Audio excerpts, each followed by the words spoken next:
This is Tell Me What to Read, powered by Booktopia. I'm Nick Wasiliev, and I'm coming to you today from Wongal country, and I pay my respects to all elders listening, past and present. I'm especially excited for today's interview because yesterday, July 13th, saw the unveiling of the schedule for the upcoming Byron Bay Writers Festival. The festival, which will run from August 26th to 28th, celebrates diverse Australian writers and stories, engaging audiences with new ideas and enhancing access to literature and literacy for people regionally and nationally. And I'm delighted to welcome two very special guests to discuss the festival with me today. My first guest is Zoe Pollock. She is a not-for-profit leader, having previously worked at the Historical Council of New South Wales, the Australian Museum, and served as CEO and Artistic Director of the Brisbane Writers Festival. And she now serves as Artistic Director of the Byron Bay Writers Festival. Zoe, welcome. Hi, Nick. Thanks for having me today. And I will follow suit and acknowledge that I'm on the lands of Bundjalung people up here in Byron Bay, and pay my respect to elders past and present and emerging. It's so wonderful to have you here, and I'm so excited to talk about the festival. My second guest is very popular with the Booktopia audience and the Tell Me What to Read audience. It's the one and only Hannah Kent. She is the author of critically acclaimed novels Burial Rites, The Good People, and of course her most recent novel, Devotion, which was shortlisted for the 2022 Indie Book Awards and won the Audiobook of the Year at the 2022 ARBIA Awards. I'm especially excited as well because Devotion came in at number 30 on the Favourite Australian Book Award Top 50 ranking, which is run by Booktopia. And this year saw a record 150,000 Australians vote. And it was also the inaugural winner of Booktopia's 2021 Favourite Australian Book Award, which is an award chosen by Booktopia's in-house team of book experts as their favourite book of the year. And she'll also be featuring in multiple events as part of the Byron Bay Writers Festival this year. Hannah, welcome. Hi, Nick. Thank you so much for having me. It's a pleasure to be speaking to you here on Paramount Country. And I'd like to also pay my respects to all elders, past, present, emerging here on Paramount, and also Kaurna Country, which is very close by to where I'm speaking to you now as well. Thanks for having me. You're very, very welcome. And it's great to have you both here talking about the festival. Zoe, congratulations, firstly. This schedule is nuts. It looks amazing. How does it feel to finally have the festival ready to go? It's how does it feel to unveil this schedule and this list to the world? Oh, thanks, Nick. It's really, really exciting to be at this stage where we're about to launch we're launching our program and about to go on sale.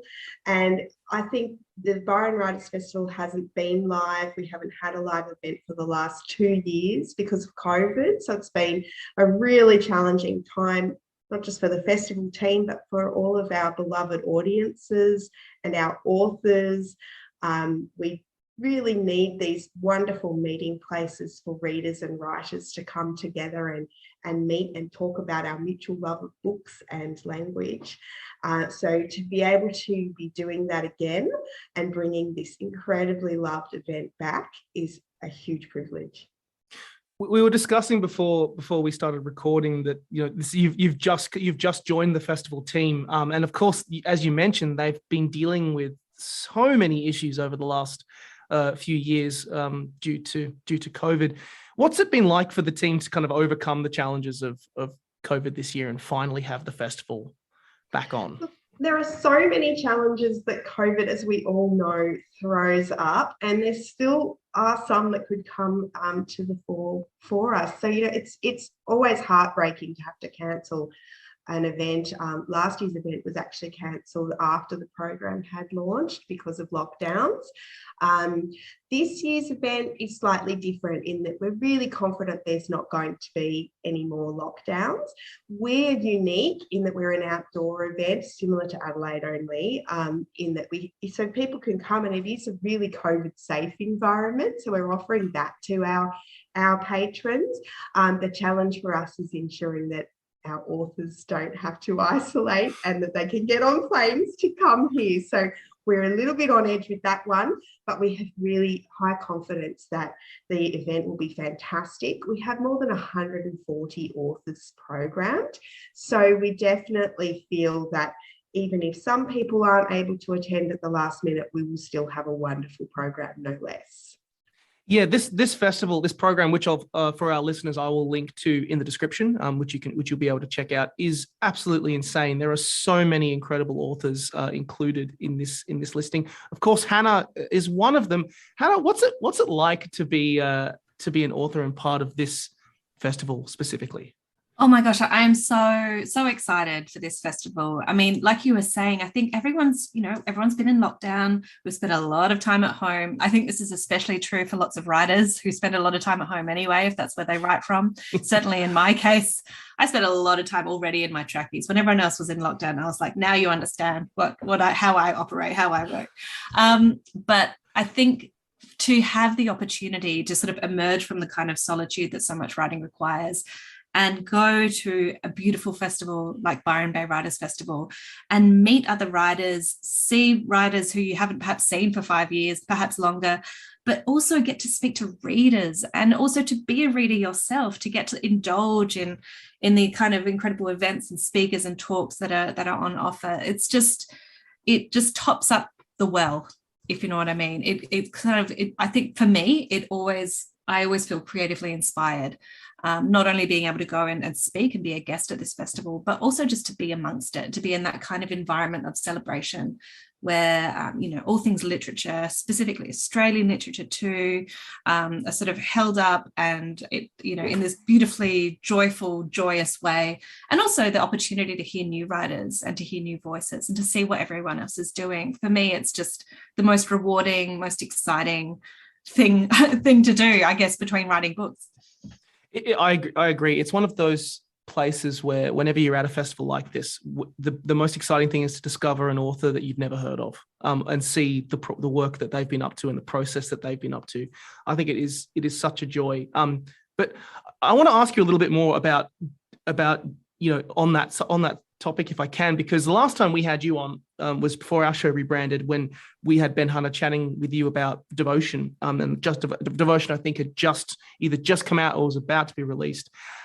Considering the reaction it got in our office, where people were desperate to get any copy they could to read it before it came out, I wasn't surprised that it got the reception that it did. And I want to actually ask you about this because this book has been your baby for a while.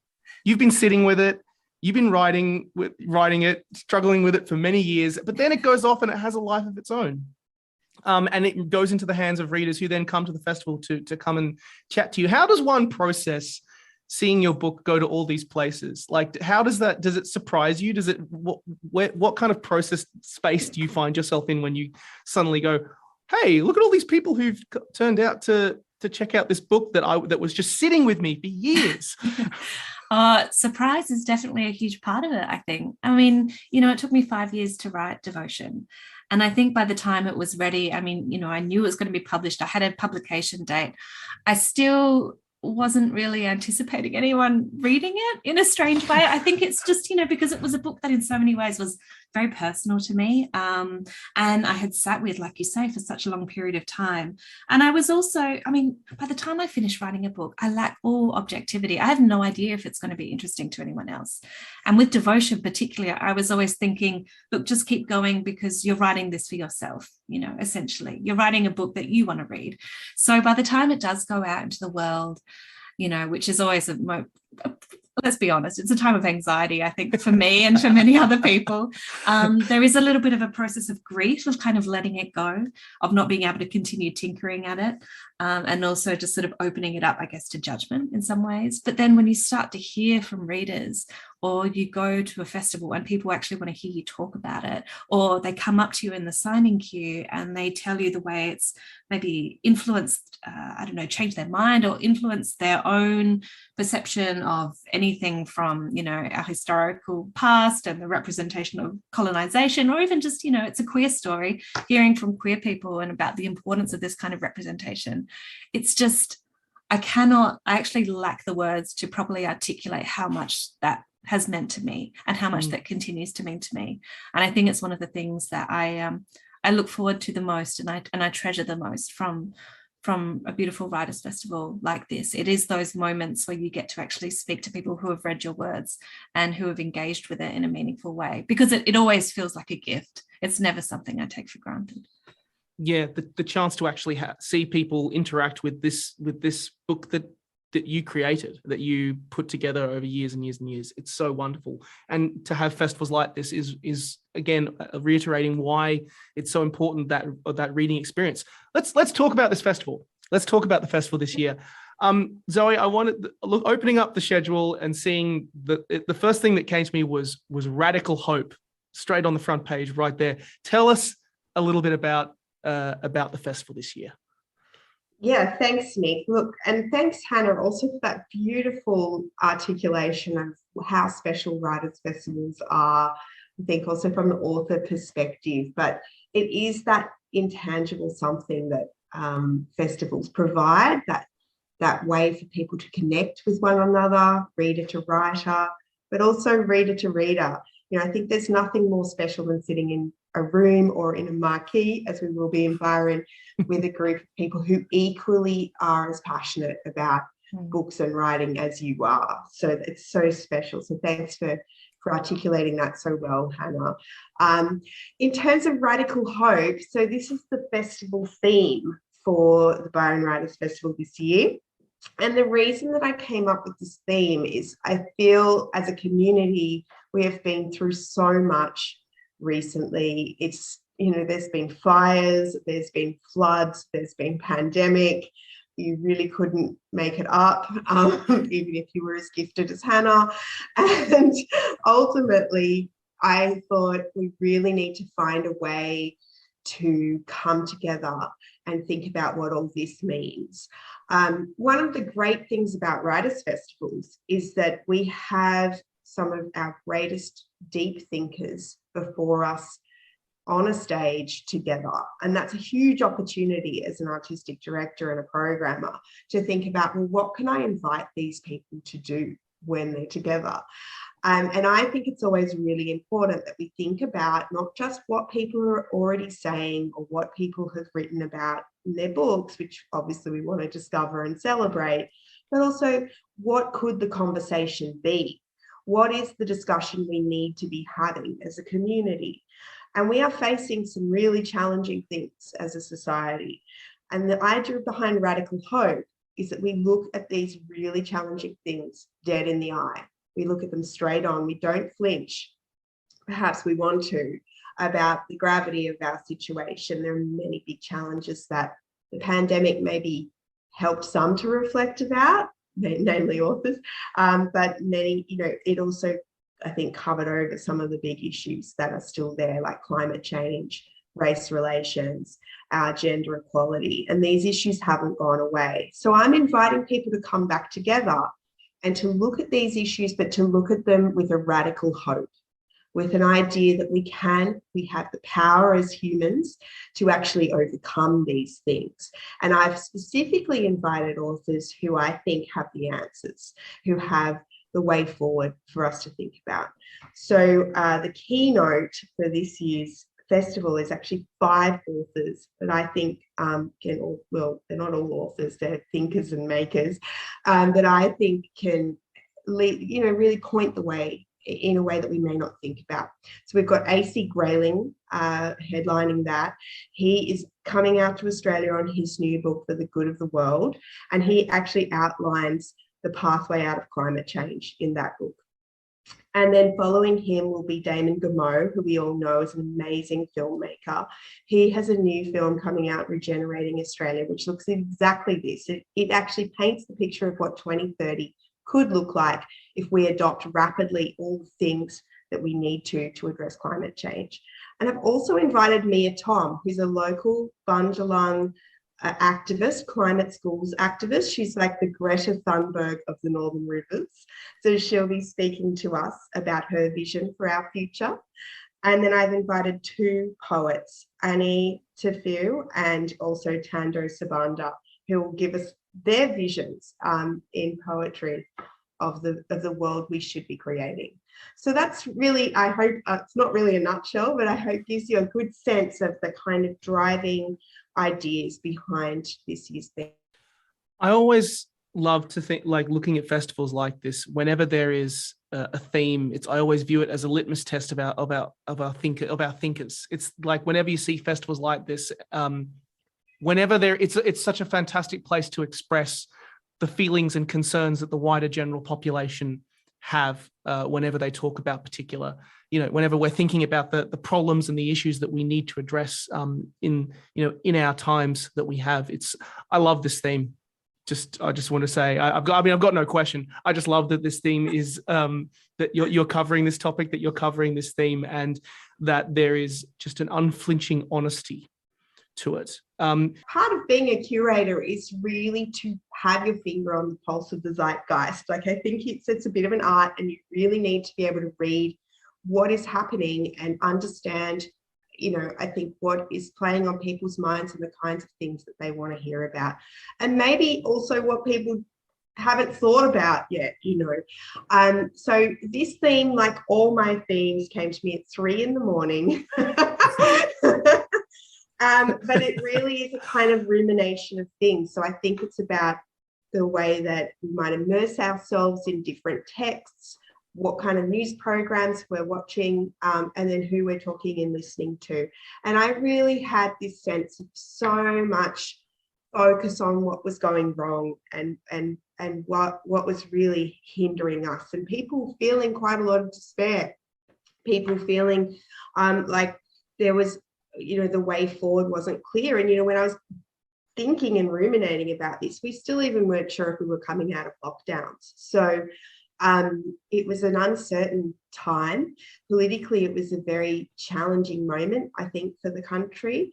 And we've now seen the result of that feeling of uncertainty and a huge swing towards a different type of leadership in Australia. So I think it's about really assessing all of those sorts of things. And then as I start to look at the books, I'll often find that the theme will crystallize and firm up in my mind, because I'll go, oh yes, this is it. So I don't necessarily just decide it. I often think, could it be this? I write some notes, I do some research. And then as I start to look at the books and the different writers and speakers that we might invite, it starts to crystallize in my mind. I also find it useful to float the idea with a few people, and that was one of the things I was very clear to do here on Bundjalung Country, was ensuring I wasn't actually in Byron when I created the theme. So I wanted to be sure that it resonated and would be appropriate for the community here who have just experienced these devastating floods. So I did actually soundboard the idea with some local authors, with some local First Nations people, to ensure that it would be appropriate for this community. Well, it certainly is. It definitely catches a real feeling right now. And I think it's super exciting. It really kind of sets a tone for what this festival tries to achieve, is trying to achieve and nail. Let's talk about specific events for the festival this year. And Hannah, you have got a very busy couple of days over the course of this festival. Tell us what you'll be involved with over the course of the festival's running time.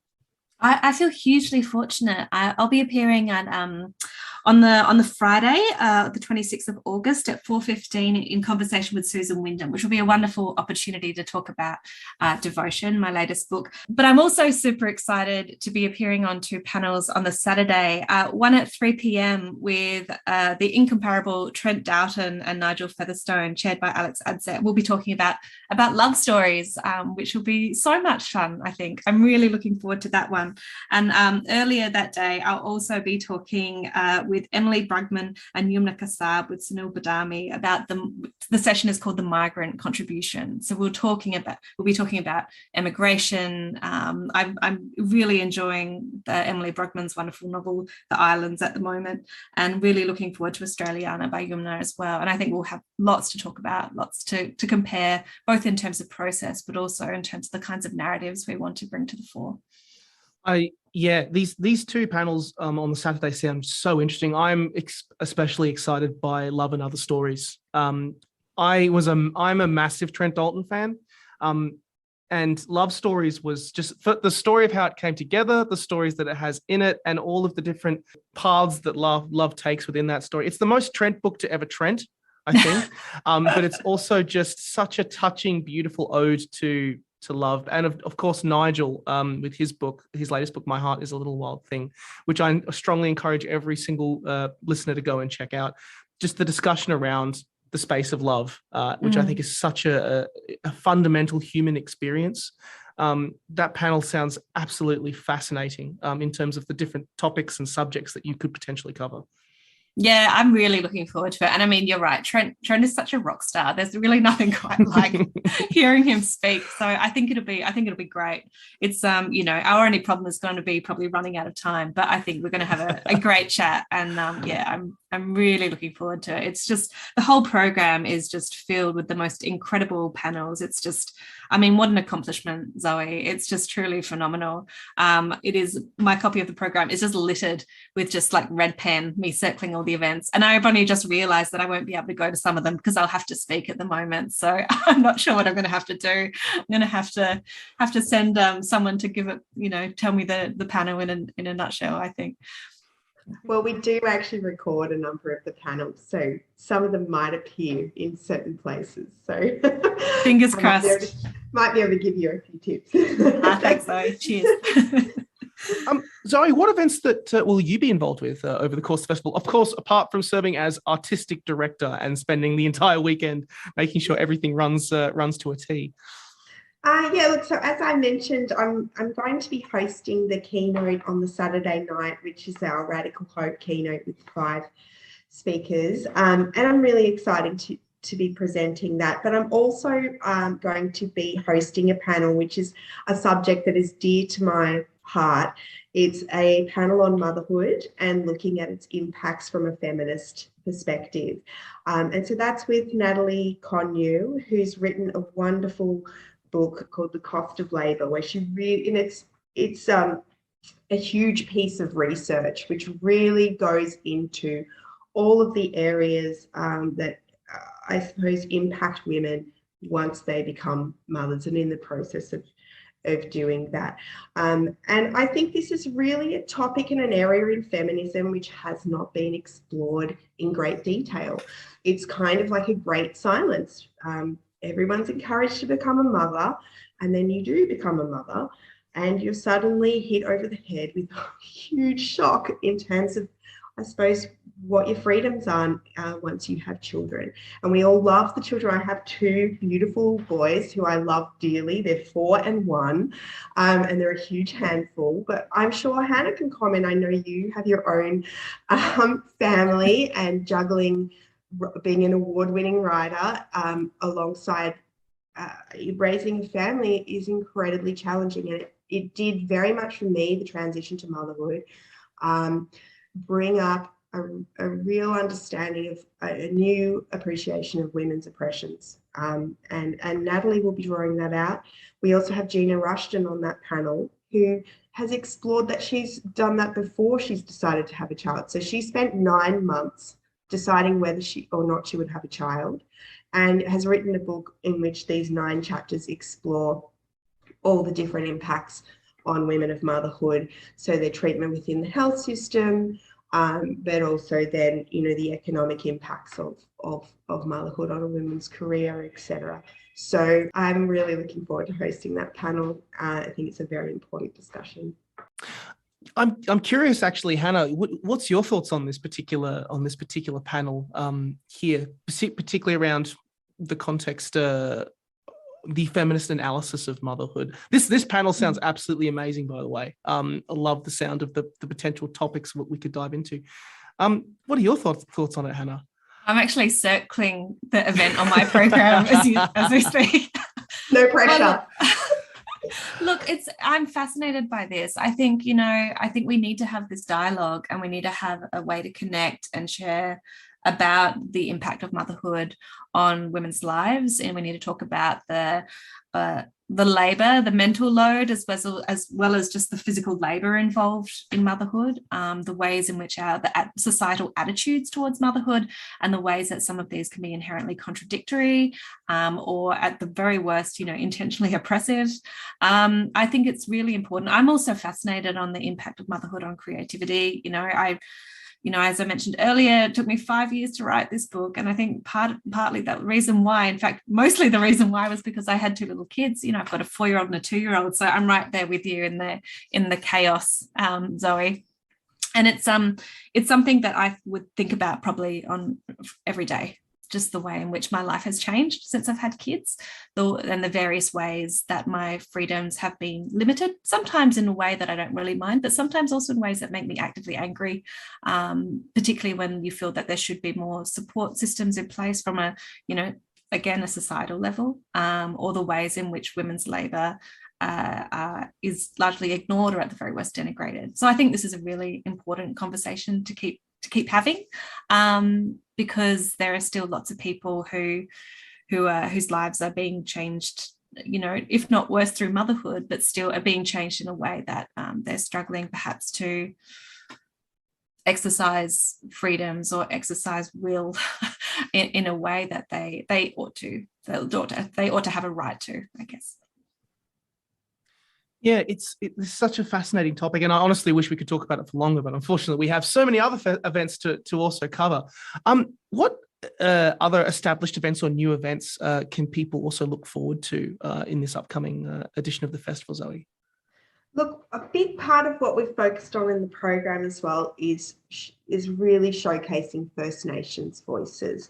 So I'm really excited to be bringing Uncle Bruce Pascoe to the stage in Byron again. He's an incredible talent. His latest work is actually co-authored with Bill Gamage. It's called Future Fire, Future Farming. I think it's a really important discussion to have around how we can really, I suppose, look to Indigenous people to lead in management of the environment, and what we can learn from what we know about the past management of Australia in particular by Indigenous people. So I'm really excited to be presenting Bruce. I've also got an incredible array of First Nations authors like Evelyn Araluen, who'll be joining us. She's just won the Stella, so that's incredibly exciting. And other really wonderful authors like Chelsea Wadago, who's Another Day in the Colony. It's just an outstanding read for anybody who wants to understand what it's like to be Indigenous in Australia. So they're just a smattering of names. There's so many people coming. I'm really excited to be presenting them.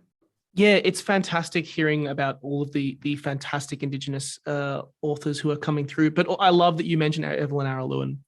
Drop Bear, that collection of poetry is absolutely fantastic. I love that this year there's been such a refocusing back on poetry and the value of poetry. I think it's been an art form, particularly in the publishing circles, that has been underappreciated in the last few years. And to see it, first of all, get the attention that it has been, but also be reflected in the increased emphasis at events and festivals like this is absolutely fantastic, and it's wonderful that the Byron Bay Writers Festival is focusing on this. We've been dancing around this particular topic for a little while, but I want to dive into this specific events that you guys are looking forward to at this festival. I know you mentioned, Hannah, that there are so many that you've circled in this in this schedule that you really want to attend. Which ones are you personally excited about? So many, and I'm going to have to make some hard decisions, I think, just because I can't be everywhere all at once. But I'm really excited to hear Jackie Huggins speak. I think she's amazing, and she just has the stories that she tells and the way she tells them is just so compelling. So I'm really looking forward to hearing her speak. Love to go to the Drop Bear session with Evelyn Araluen. I also am really, really excited to hopefully see Becky Manawatu, who is the author of Awe, on a panel with Miranda Riwo, I think, and Michaela Saunders as well. I think that's going to be fantastic. Oh, look, I'm going to keep going. Carly Noon, Bruce Pascoe, Louina Williams talking from Learning from Country, the Poetry Showcase on the Sunday at around midday with Evelyn Araluen, David Hallett, people like Sarah Holland-Batt and Tano Sibanda. I mean, that's just what a lineup. It's just like a rock. It's like Glastonbury for book nerds, I think. I'm really excited. And also I've seen here too that Costa's going to be there, and I am such a huge fan. If there's anyone I'm going to truly fangirl over, it will probably be him. So look, so many. I could just go on forever, but those are absolutely some that I'm going to try really hard to get to. Oh, you've stolen like the all the ones you've like ticked off all the ones that I'm like personally very excited about. I love that you mentioned the poetry show, the poetry showcase. That looks absolutely amazing. Zoe, are there any that you're gonna be running around going, I need to get to this one, I need to get to this one, I need to get to this one? Well, I programmed it, so basically every session. I was just thinking I should take Hannah on the publicity trail with me though. Program really well. Look, I'm going to mention, I suppose, some of the journalist focused sessions that we've got programmed as well, because we have some really incredible journalists joining us. I'm particularly excited about a session called The Price of Bearing Witness, which will be on the Saturday morning at 9 a.m. It's got Louise Lim featured on it. Louisa is a fantastic journalist who was in Hong Kong during the riots and has written this incredible work called The Indelible City, where she explores what it was like for her, because journalists were attacked during the protests there. And so she transitioned from being a journalist to an activist in the moment of what was happening there. And the book explores that. So that'll be really interesting. We've also got, some of our stellar journalists, Kate McClymont and Marianne Wilkerson, on that panel. They both have books out as well. And it'll be chaired by Eric Jensen from the Saturday paper. And I think it's really interesting because journalists have to be at the front lines and report on some of the hardest things that are happening. What toll does that take? What does it mean for the individuals who do that work? So that, I think, will be a really fascinating session. We'll get inside the minds of journalists. We've also got a really important panel, the Mungo panel, which is the first of a panel. It's very special for the Byron Writers Festival. Mungo McCallum was a much loved local and a festival regular. This is the first a panel to tribute him since his passing. It will be happening annually, and the first one is called Has the Media Lost Its Mojo?, which was his wish. Provocative, even from the grave. And Karen Middleton, Kerry O'Brien and Margaret Simons, who's the biographer of Penny Wong, will be on that panel speaking with Barry Cassidy. So I think that'll be an excellent exploration of the current state of media. We've also got people like Van Batten coming, whose book QAnon and On has been a really great exploration of the impact of trolls and the whole social media environment. And I'm always excited to present Jeff Sparrow. He's written a book, Crimes Against Nature, which explores, capitalism's role in our current moment with climate. And there are a few others as well. There's Ed Coper, who's coming. He is a strategist, a media strategist, who's looking also at the disintegration of media and what that means. So there's a lot of really interesting panels that are going to be exploring media, its role, and what it's like to work in it. I love that you're bringing up journalists and a lot of the spaces there. That Mungo panel sounds insane. When you're having Barry Cassidy and Kerry O'Brien equivalent on there. I'll actually add one to the list as well. Looking at the schedule, I was particularly excited by one of the feature events on the opening night, featuring Charles Firth from The Chaser and James Schloeffel from The Shovel, a spin, which talks about providing a masterclass in the ancient art of lying. I absolutely love that, and it sounds honestly incredible. We had Dominic Knight from The Chaser actually in our studio recently, and he had so much to say about the world of satire and also, where it fits in today's world in the media space in terms of becoming a space that actually holds a place of holding the powerful to account and how valuable it is. I think that discussion with Charles Firth and James Schloeffel sounds really, really interesting.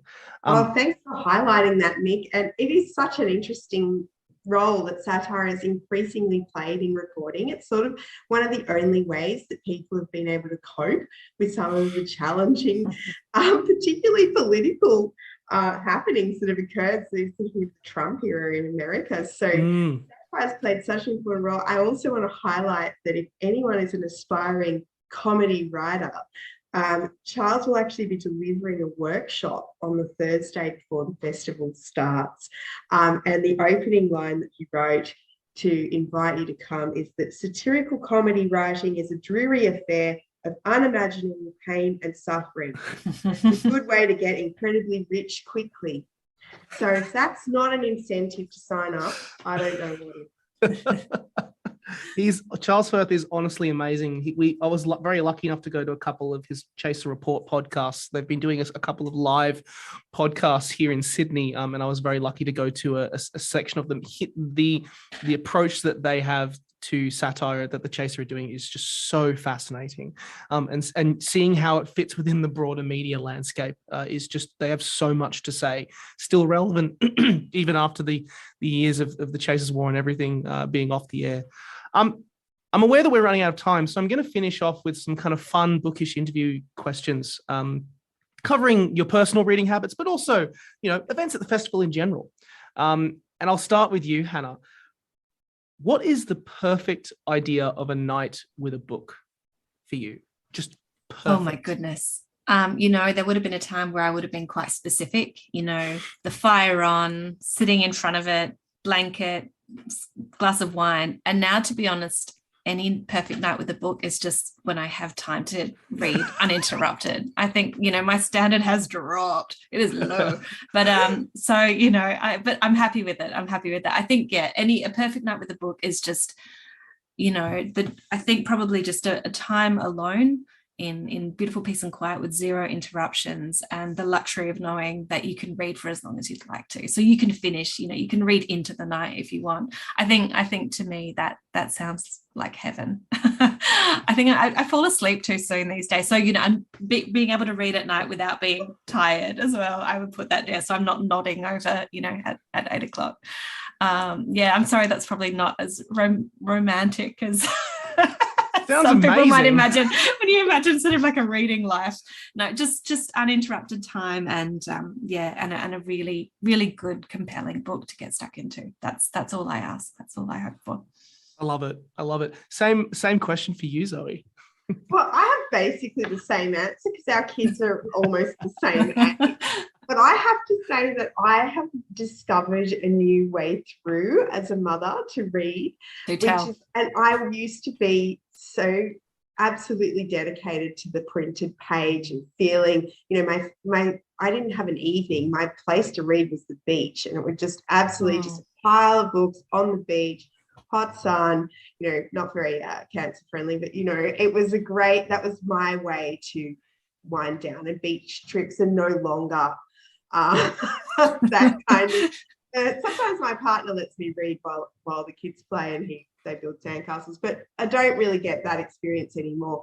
But I have discovered reading on my phone to be the way that I often will just be there lying next to my baby while they're snuggled in and just reading a really great book on my phone. And I find that's the way I can actually power through so many fantastic books. I have to say I'm more selective now. I have less patience because if it doesn't hold me, I can't keep going and I have to move to the next book. And I often think sometimes I'll come back to that book at another date and time when I have a little bit of a longer attention span. I'm less sleep deprived. But that's the way I have found to read, and I've actually grown to really enjoy it. So it's not. I have to give it a go. I have to try it. Sounds good. Thanks for the tip, Zoe. It's all right. Reading on the go, that sounds that's genius. Or reading and snuggling at the same time. Brilliant. I'm making a note of that too. What event, and I'll throw this one to you first, Zoe. Event at the festival, which one is one that stands out to you that perks your curiosity the most? Like you look at that event, that panel, that discussion, that subject and go, there's something I don't know enough about. I want to go and I want to learn more about this particular subject. Okay, this is this panel is something that I've intended to program with a little bit of element of surprise. So it's called The Shape of Courage. And on it is Jean Pinchcliffe, who is a climate activist, the Greta Thunberg of Australia. She's from Melbourne. Masha Gessen, who is an incredible commentator on Russia, who'll be joining us from the New York Times, and Greg Mullins, who's the former Fire Commissioner for New South Wales. And it's being chaired by Mark Isaacs, who's written a lot about Afghanistan and war zones. And really what I want to invite the panel to do, it's quite a strange mix of people, but I think in difficult times, it calls for us to think about new ways of thinking about what courage looks like. So, it's not necessarily the Roman general on the field or whatever else it is. These times call for a different notion of what a hero is, and they call for a different notion of courage. And that panel, I'm really looking forward to hearing what comes out of it, because I'm not quite sure what people will say. But I think, we've seen that with President in Ukraine, just really totally redefining what courage and leadership look like, by wearing his army greens and being down there in the bunker and just telling it like it is on a Zoom call, so to the world. And it's been so incredibly powerful. So I'm looking forward to hearing that and hopefully being inspired about a different way of thinking about leadership. Great one. That sounds like such a fascinating discussion, but also just curious to see what comes out of it. All of the different characters that you bring together. Good panel picking. I like that. Brilliant. Hannah, I'm fully aware that you said that you've circled so many that you don't know which one to go with, and you're going to have to try and be really selective with which you pick. I'm sorry, I'm putting you on the spot with this with this question. That's okay. Look, I think the panel that I want to talk about is one that I know I'm not going to be able to see, but I think it sounds extraordinary and I want to share it because I think people will be fascinated by it. And it's First Nations science, and it features writers such as Christelle de Napoli and Carly Noon. Christelle is an astrophysicist, Carly is an astronomer. Together they wrote Astronomy Sky Country.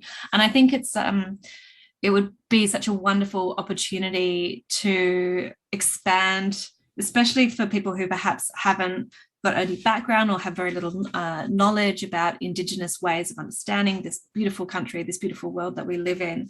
I think it was a really wonderful opportunity, and I include myself in this, to break down our very limiting Western understanding of science and to broach it from a new perspective, basically just to push the parameters of our limited knowledge a little bit further and just broaden our capacity to understand the natural world in a new way. I think it just sounds like an incredible panel, and it would certainly be something that I don't know, maybe in between, maybe there'll be a little opportunity for me to catch a little bit of it in some way. Wink, wink, nudge, nudge. Zoe, please record it.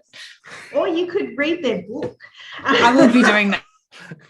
And do you know, in that book they talk about the fact that in many Aboriginal cultures there are stories for the spaces between the stars.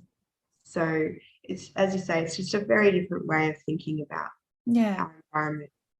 Yeah, for sure. It sounds amazing.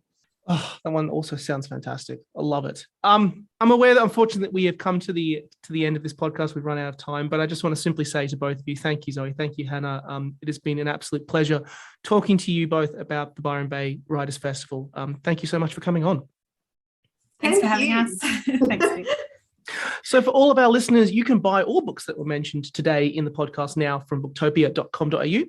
As mentioned, the Byron Bay Writers Festival will run from the 26th to the 28th of August, and you can check out the schedule now in the description, as well as purchase passes by going to byronwritersfestival.com/festival. Links are in the description. It's a good festival. You should check it out. We'll catch you next Tuesday when we sit down for another book chat as we welcome renowned sexologist and author of The Sex Ed You Never Had, Chantel Otten, into our studio. If you enjoyed our show today, drop us a review on Apple Podcasts or a like on Spotify and let us know what you think. Or if you're enjoying the show, you can subscribe to our channel and be notified whenever new episodes drop. Links in the description. Thanks for listening, and never stop reading.